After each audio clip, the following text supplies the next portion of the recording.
Hello student, कैसे हैं आप लोग। आज केमिकल काइनेटिक्स का अगला वीडियो बना रहा हूँ, लेक्चर 3 का होगा। प्रीवियस वीडियो में आप लोगों ने देखा रेट ऑफ रिएक्शन क्या होते हैं, केमिकल काइनेटिक्स क्या होता है, रेट ऑफ रिएक्शंस क्या होते हैं। दूसरे में आपने देखा कि रेट ऑफ रिएक्शंस को कौन कौन से फैक्टर हैं जो उसको क्या करते हैं, अफेक्ट करते हैं। ठीक है, तो प्रीवियस लेक्चर में हमने देखा। आज हम लोग पढ़ेंगे लेक्चर 3 में रेट लॉ। क्या पढ़ेंगे?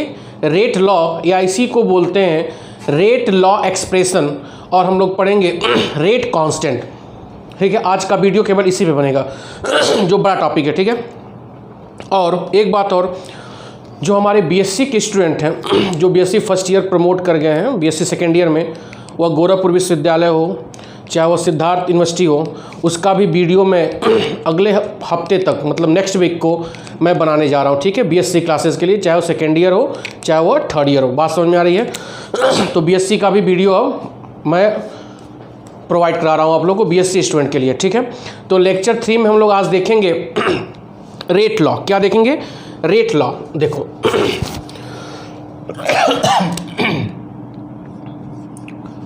रेट लॉ, या इसी को बोलेंगे, एक ही चीज़ है, रेट लॉ एक्सप्रेशन।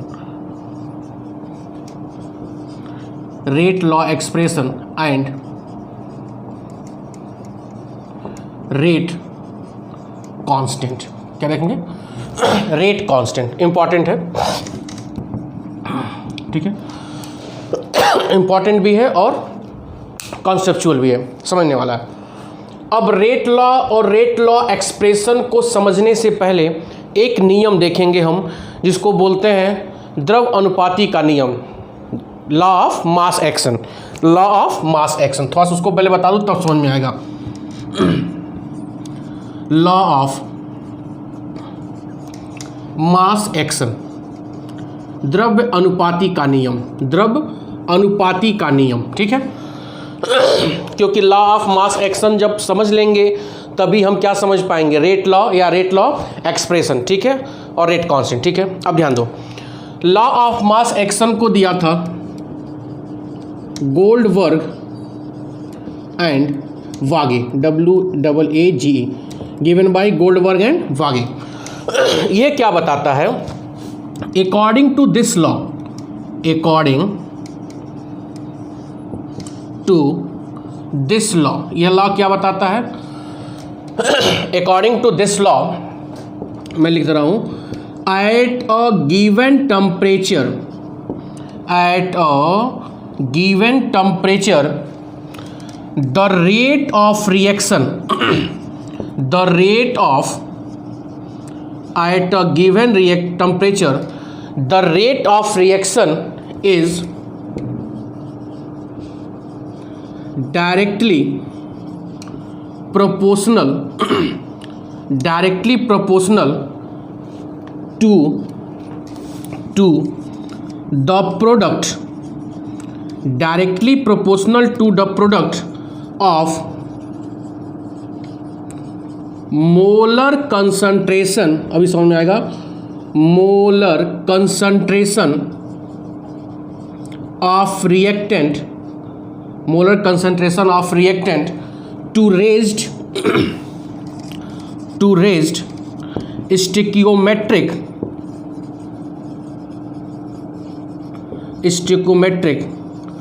coefficient। ठीक है, यह क्या बताना समझो पहले। लॉ ऑफ मास एक्शन क्या कह रहा है? According to this law, at a given temperature the rate of reaction is directly proportional to the product of molar concentration of reactant to raised the power of, sorry power छूट गया है, to raised the power, to raised the power of stoichiometric coefficient। ठीक है, समझो क्या कह रहा है, इसको लिखना मैं मिटा रहा हूँ, चाहे नीचे देखो। जैसे मान लो A plus BB give rise product। ये कोई आपको एक जनरल रिएक्शन दिया गया, ठीक है, ध्यान दीजिएगा। क्या दिया गया है?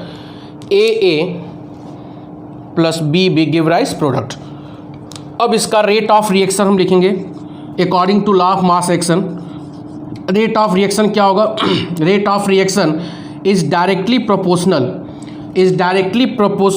To the product of molar concentration, the molar concentration of reactant, the molar concentration of reactant A और किसके साथ प्रोडक्ट मतलब गुणा किसके साथ होगा? B to the power of stoichiometric coefficient.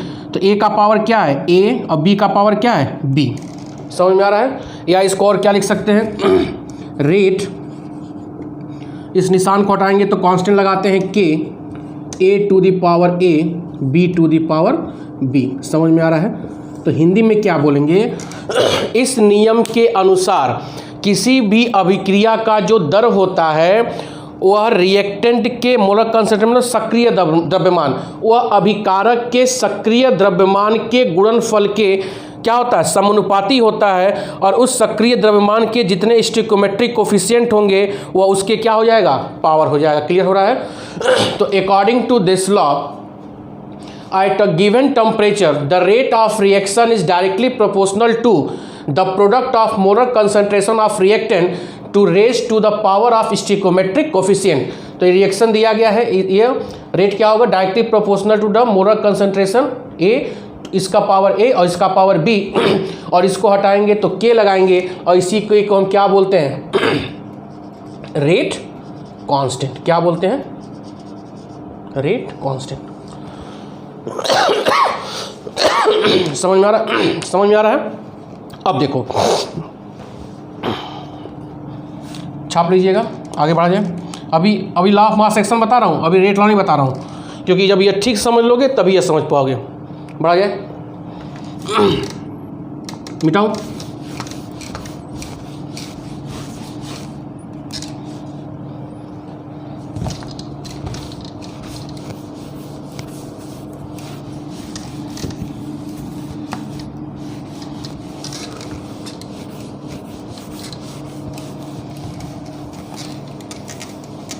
अब देखो कोई एक एग्जांपल और लो। जैसे मान लो 2A प्लस 3B रिएक्शन कर रहा है, क्या बन गया? कोई प्रोडक्ट बना, ठीक है। तो according to law of mass action, according to law of mass action क्या होगा? इस रिएक्शन का रेट क्या होगा? Rate is directly proportional to molar concentration of A to the power क्या होगा? 2 concentration of B to the power 3। या इसको क्या लिखेंगे? Rate is equal to K लगाएंगे, K into A to the power 2 B to the power 3। समझ में आ रहा है? ये किस अनुसार आप लिख रहे हो? According to law of mass action. समझ में आ गया? एक एग्जांपल लेते हैं, कॉमन एग्जांपल है, आप लोग देखे भी होंगे। 2NO nitric oxide plus 2H2, 2NO plus 2H2 give rise N2 plus 2H2O। ठीक है। अब देखो, अब according to law of mass action, according to law of mass action rate of reaction क्या होगा?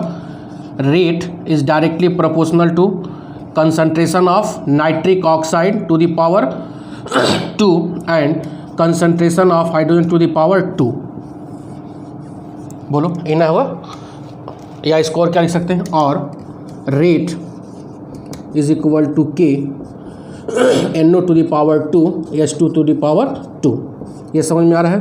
अब ध्यान दो, अब जब लॉ ऑफ मास एक्शन से आप लिख रहे हो तो रेट ऑफ रिएक्शन और किसका प्रोडक्ट लिख रहे हो? Molar concentration of reactant. तो इसका मतलब दिस लॉ गिव्स इंफॉर्मेशन या रिलेशनशिप बिटवीन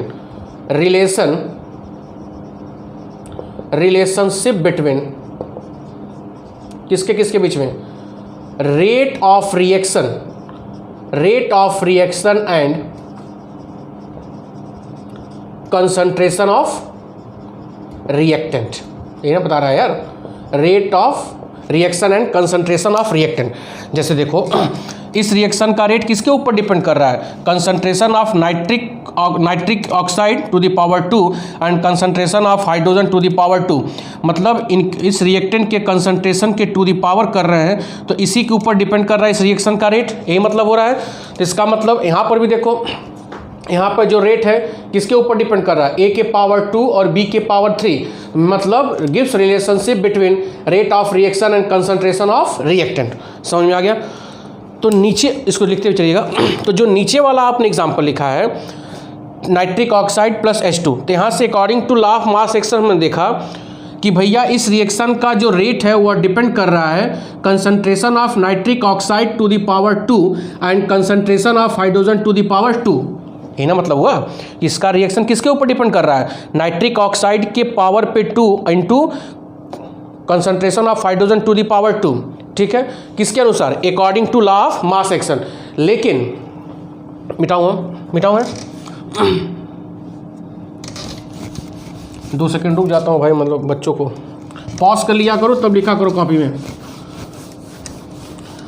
रेट लॉ बहुत ही सिंपल है, थोड़ा सा कॉन्सेप्ट है। Law of mass action clear हो रहा है, मैं फिर से एग्जांपल लिख रहा हूँ, उस एग्जांपल से आपको ठीक से क्लियर हो जाएगा। क्या था, 2NO plus 2H2 give rise N2 plus 2H2। यह लॉ ऑफ मास एक्शन से क्या लिख रहे हैं, लॉ ऑफ मास एक्शन से हम क्या लिखेंगे, रेट इज इक्वल टू क्या होगा, K into NO to the power 2 H2 to the power 2। ये लिख रहे हैं। मतलब यह क्या बता रहा है कि rate of reaction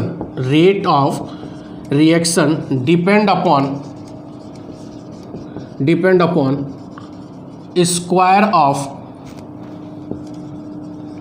molar concentration of NO and square of, बोलो,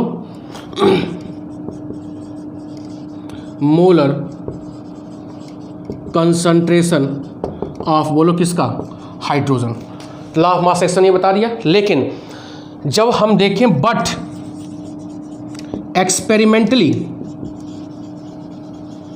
जब हमने देखा एक्सपेरिमेंट करके, यह तो थ्योरेटिकल था, लॉ ऑफ मास एक्शन क्या है, थ्योरेटिकल है। लेकिन जब इस रिएक्शन का हमने एक्सपेरिमेंटली करके देखा तो क्या देखा कि जो रेट ऑफ रिएक्शन है, rate of reaction is directly proportional to concentration of NO to the power 2 into concentration of hydrogen to the power 1।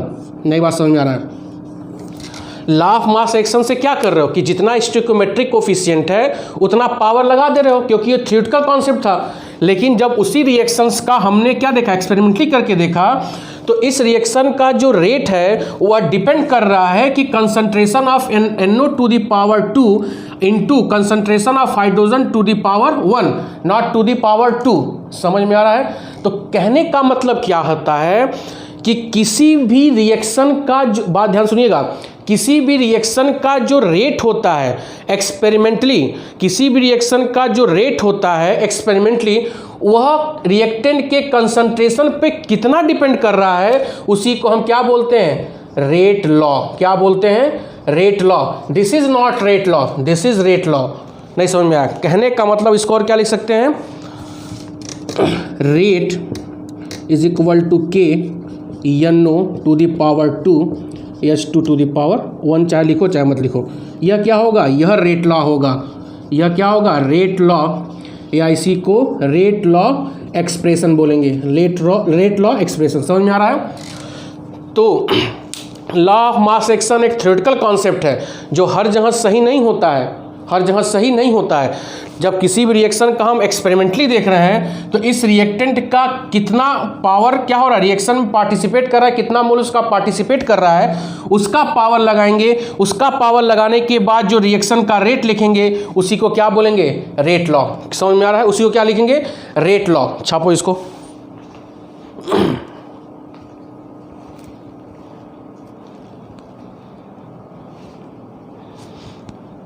बढ़ा जाए तो इसका मतलब कह सकते हैं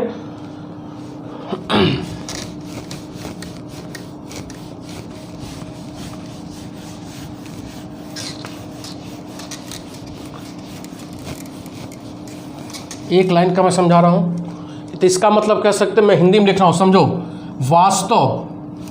वास्तव मैं ही नहीं लिख पाऊंगा। वास्तव में किसी भी रिएक्शन का रेट लॉ, किसी भी रिएक्शन का rate law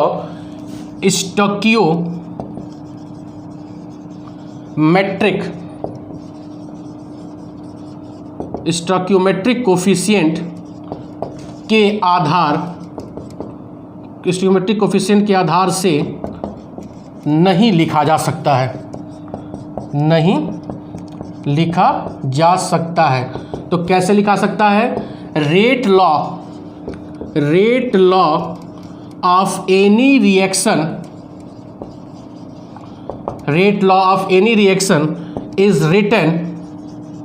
is written by the experimental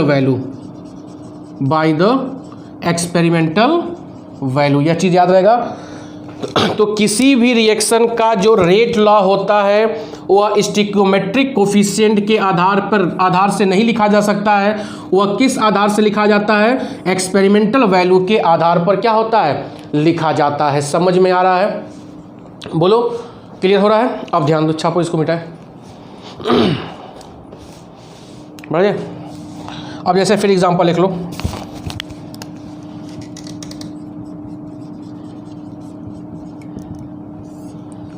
CH Cl3 plus Cl2, तो ये हो जाएगा CCl4 प्लस HCl। ठीक है, यह रिएक्शन आपके सामने है, समझिएगा, यह रिएक्शन आपके सामने है। अब ध्यान दो, अब इस रिएक्शन का मैं रेट लिख रहा हूं, पहले समझो। According to law of mass action से कैसे लिखेंगे, according to law of mass action, किसके आधार पर लिख रहे हैं, according to law of mass action. तो मास एक्शन के आधार पर हम क्या लिखेंगे, rate is equal to K concentration of CCl3 into concentration of Cl2। यह किस आधार पर लिखा जा रहा है, लॉ ऑफ मास एक्शन। लेकिन बट एक्सपेरिमेंटली कैसे लिखेंगे, rate is equal to K concentration of CCl3 into concentration of Cl2 to the power 1/2। मतलब इसका 1/2 मॉलिक्यूल इस रिएक्शन में क्या कर रहा है, पार्टिसिपेट कर रहा है। तो दिस इज रेट लॉ। यह क्या होगा, रेट लॉ। यह रेट लॉ नहीं होगा। समझ में आ रहा है। तो किसी भी रिएक्शन का जो रेट लॉ होता है वह एक्सपेरिमेंटली लिखते हैं, न कि law of mass action. Law of mass action केवल थ्योरेटिकल होता है, लॉ ऑफ मास एक्शन से हम रेट लॉ लिख नहीं पाएंगे। किससे लिखेंगे, एक्सपेरिमेंटली लिखेंगे। बात समझ में आ रहा है, बोलो। एक्सपेरिमेंटली मतलब क्या हो, इसका कितना मॉलिक्यूल रिएक्शन में पार्टिसिपेट कर रहा है। इस आधार पे दिखाई दे रहा है कि भैया इसका कुल मॉलिक्यूल क्या कर रहा है, रिएक्शन में पार्टिसिपेट कर रहा है। लेकिन जब हम एक्सपेरिमेंटली देख रहे हैं कि क्लोरीन का 1/2 मॉलिक्यूल क्या कर रहा है, पार्टिसिपेट कर रहा है। तो किसी भी रिएक्शन में उसका कितना मॉलिक्यूल पार्टिसिपेट कर रहा है वही उसके रेज टू द पावर हो सकता है। ठीक है, अब समझो। इसका मतलब लिख सकते हैं, छाप लिए, मिटाए।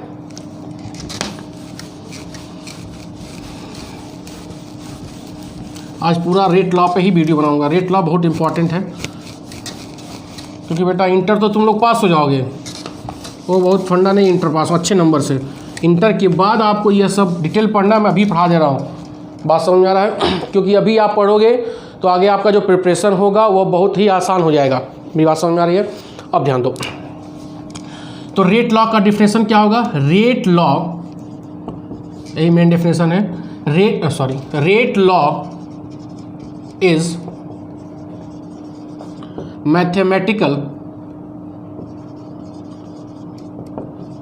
mathematical expression which express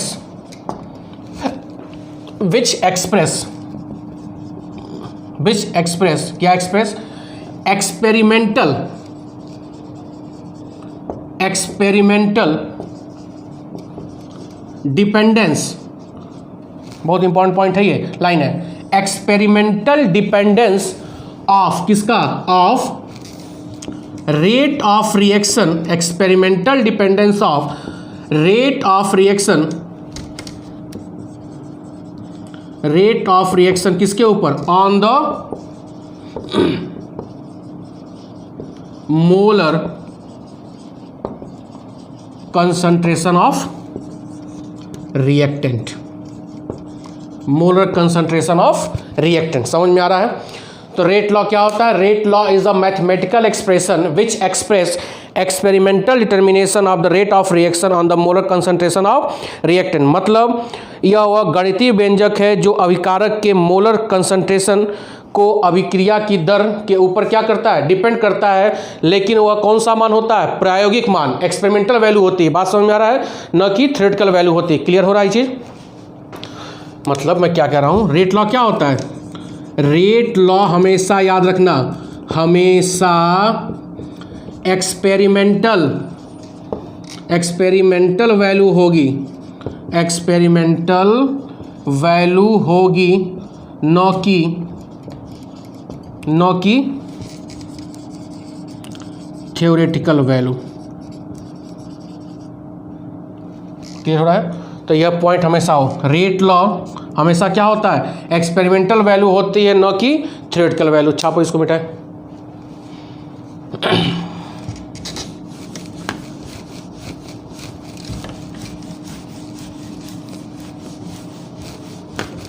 अब देखो और थोड़ा अंदर चलते हैं और थोड़ा बताते हैं, समझ थोड़ा सा।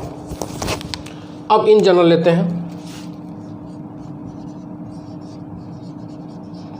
इन जनरल कोई रिएक्शन लेते हैं, AA plus BB plus CC क्या बन गया?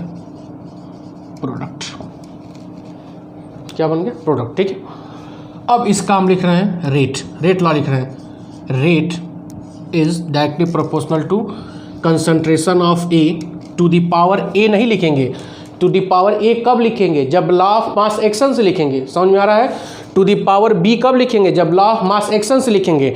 टू द पावर C कब लिखेंगे? जब लॉ ऑफ मास एक्शन से लिखेंगे। लेकिन हम किससे लिख रहे हैं? On the basis of experiment, on the basis of experimental value. तो क्या होगा? Rate is directly proportional to A to the power P। A नहीं लिखेंगे, P, मतलब इसका P मोल रिएक्शन में क्या कर रहा है? पार्टिसिपेट कर रहा है। B का Q मोल और C का R मोल। समझ में आ रहा है? इसको और क्या लिखेंगे? और rate is equal to K A to the power P B to the power Q C to the power R। समझ में आ रहा है? अब यहाँ से हम क्या लिखेंगे? वेयर PQR इज क्या होगा? Experimental value. क्या होगा? Experimental value. और ABC क्या था? ABC is stoichiometric coefficient. क्या था? Stoichiometric coefficient. समझ में आ रहा है? अब ध्यान दो, PQR की वैल्यू बहुत इंपॉर्टेंट है। PQR की वैल्यू ध्यान दीजिएगा, PQR की वैल्यू स्टोकियोमेट्रिक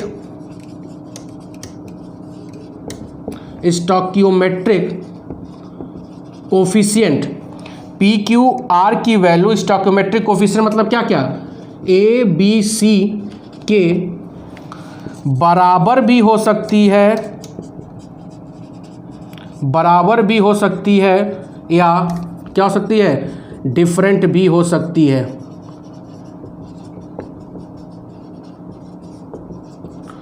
मतलब वैल्यू ऑफ जो एक्सपेरिमेंटल वैल्यू है पी क्यू आर वह is same as the stoichiometric coefficient और डिफरेंट बात समझ में आ रहा है। तो किसी भी रिएक्शन का जो यह क्या हो गया, this is the rate law, this is the rate law.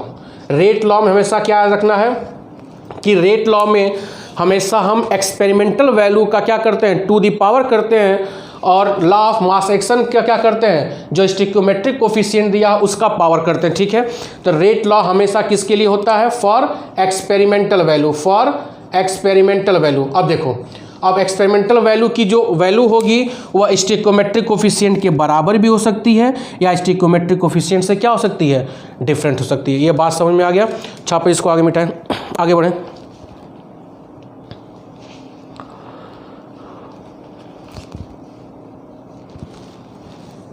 राजा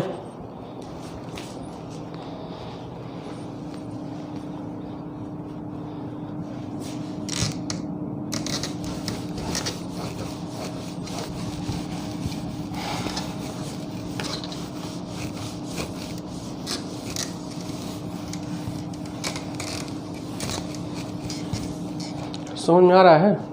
मतलब देखो फिर मैं समझा रहा हूँ, किसी भी रिएक्शन का जो रिएक्टेंट होते हैं उस एक्सपेरिमेंटली देखते हैं कि उसका कितना मोल उस रिएक्शन में पार्टिसिपेट कर रहा है, वही उस कंसंट्रेशन के टू दी पावर क्या होता है, चढ़ जाता है, उसी को हम क्या बोलते हैं, रेट लॉ बोलते हैं। क्लियर हो रहा है। और फिर देखते हैं ए तो बी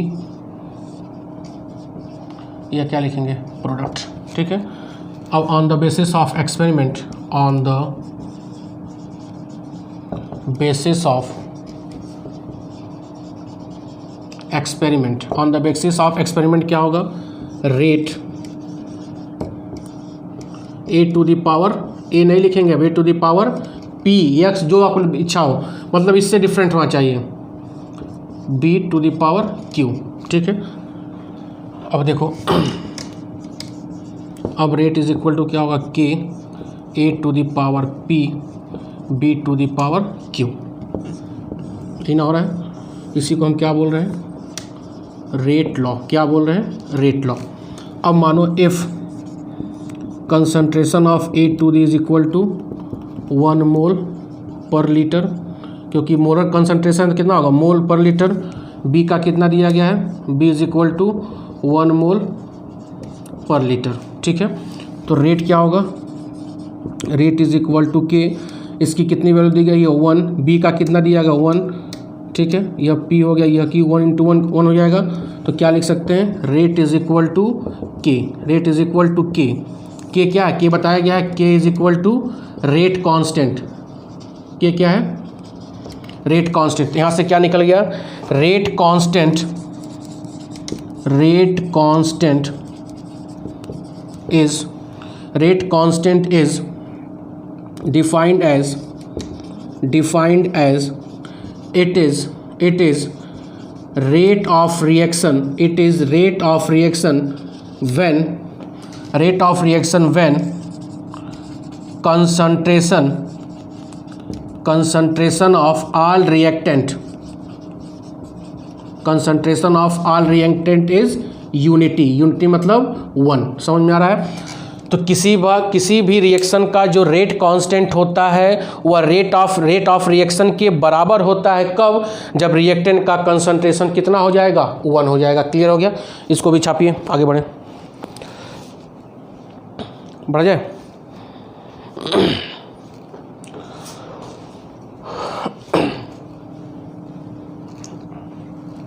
बेटा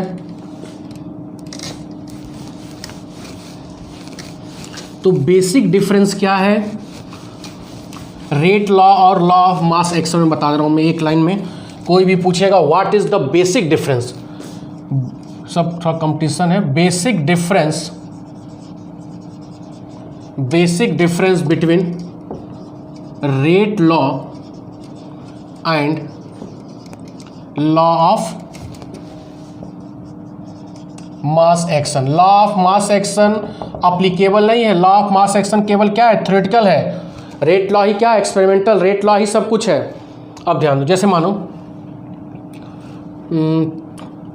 वो रिएक्शन लिख लो, 2NO plus 2H2 give rise N2 plus 2H2। अब देखो rate is equal to K NO to the power 2 और H2 टू द पावर 2। तो अगर स्टिकोमेट्रिक कोफिशिएंट के आधार पर रेट लिख रहे हैं तो यह लिख रहे हैं लॉ ऑफ मास एक्शन। ये क्या हो जाएगा, लॉ ऑफ मास एक्शन, जो क्या है थ्योरेटिकल है, थ्योरेटिकल जो क्या है थ्योरेटिकल है। और 2 और यह 2 क्या है, स्टिकोमेट्रिक कोफिशिएंट, स्टिकोमेट्रिक कोफिशिएंट, ये क्या है स्टिकोमेट्रिक कोफिशिएंट। बट एक्सपेरिमेंटली क्या हो रहा है, rate is equal to K NO to the power 2 और H2 टू द पावर 1। यह क्या हो गया, रेट लॉ। यह क्या हो गया, रेट लॉ, जो कि किसके आधार पर है, एक्सपेरिमेंटली, जो किसके आधार पर है, एक्सपेरिमेंटली। इसका मतलब 2 और 1 क्या हो जाएगा, एक्सपेरिमेंटल वैल्यू। क्या हो जाएगा, एक्सपेरिमेंटल वैल्यू। समझ में आ रहा है, एक्सपेरिमेंटल वैल्यू, इसको छापिए।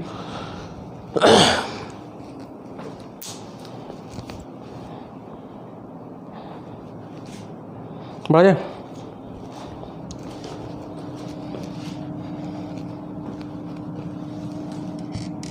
बेटा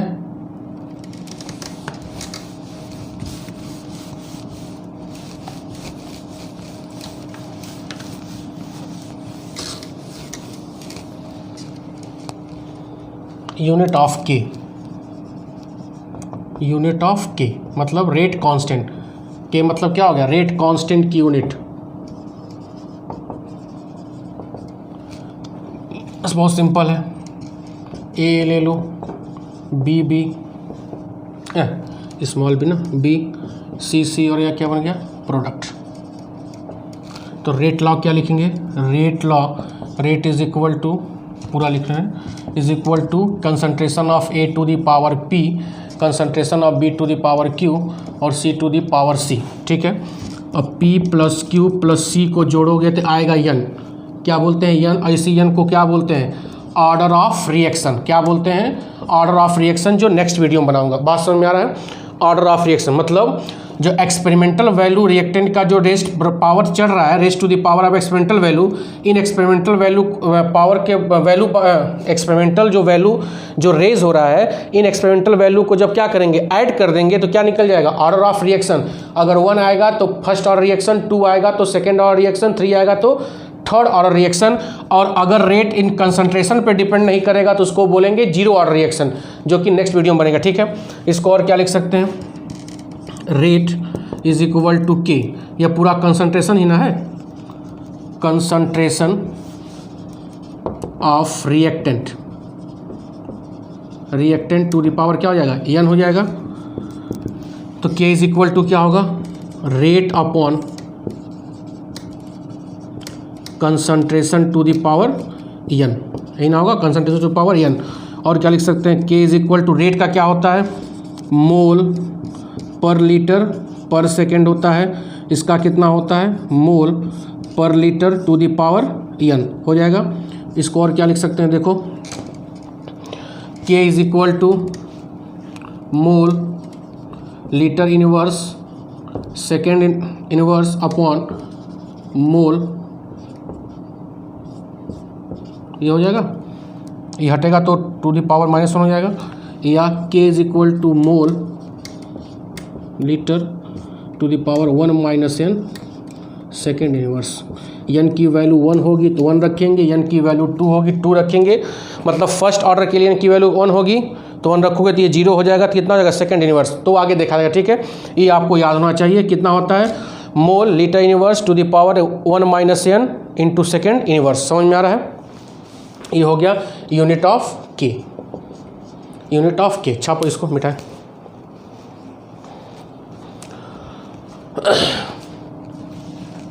बेटा क्लियर हो रहा है, कोई दिक्कत, बहुत सिंपल है, मैं फिर बता रहा हूँ। लॉ ऑफ मास एक्शन से जो रेट लिखते हैं वह रेट लॉ नहीं होता है। एक्सपेरिमेंट के आधार पे जो रेट लिखते हैं वही क्या होता है, रिएक्शन का रेट लॉ। मतलब उसी पर पूरा रिएक्शन क्या होता है, डिपेंड करता है। एक्सपेरिमेंट के आधार पे जो लिखते हैं वह 1 भी हो सकता है, टू द फ्रैक्शन में हो सकता है, 0 भी हो सकता है। वही उसी को जोड़ेंगे तो क्या निकल जाता है, ऑर्डर ऑफ रिएक्शन। ठीक है, मिटा रहे हैं।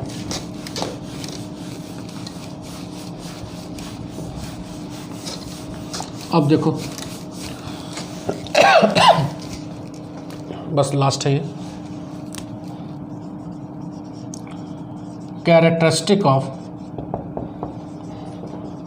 Rate constant. Characteristic of rate constant. देखो रेट कांस्टेंट गिव्स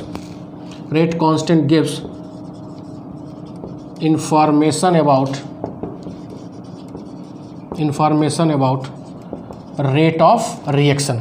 क्या देता है किसके बारे में, रेट ऑफ रिएक्शन। ठीक है, दूसरा होगा उसी में लिखेंगे लार्जर द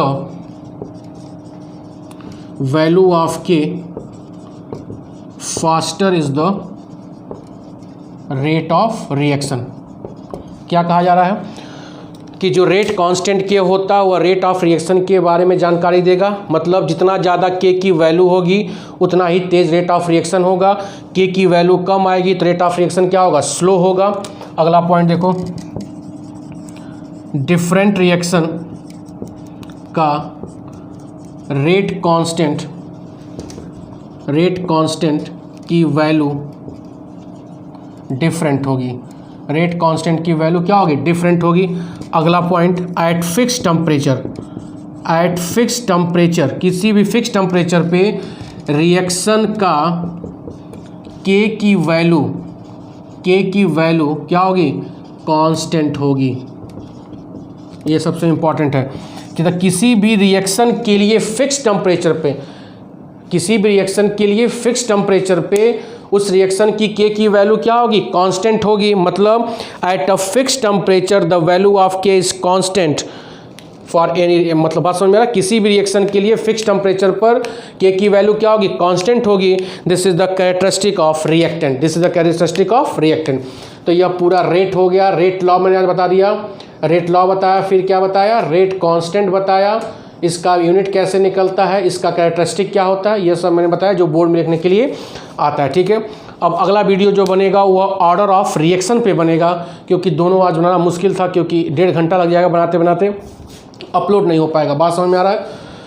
तो रेट लॉ हो गया, रेट कांस्टेंट हो गया, इसको ध्यान से देखिएगा। कोई भी क्वेरी होगी आप कमेंट बॉक्स में मेरे व्हाट्सएप पे क्वेश्चंस पूछ सकते हैं, लेकिन देखिए वीडियो, पढ़िए, समझिए। और अगला वीडियो ऑर्डर ऑफ रिएक्शन का होगा। बीएससी के बच्चे ज़्यादा परेशान न हो, क्योंकि उनका वीडियो भी अब बनने जा रहा है। ठीक है, तो बहुत बहुत धन्यवाद, थैंक यू।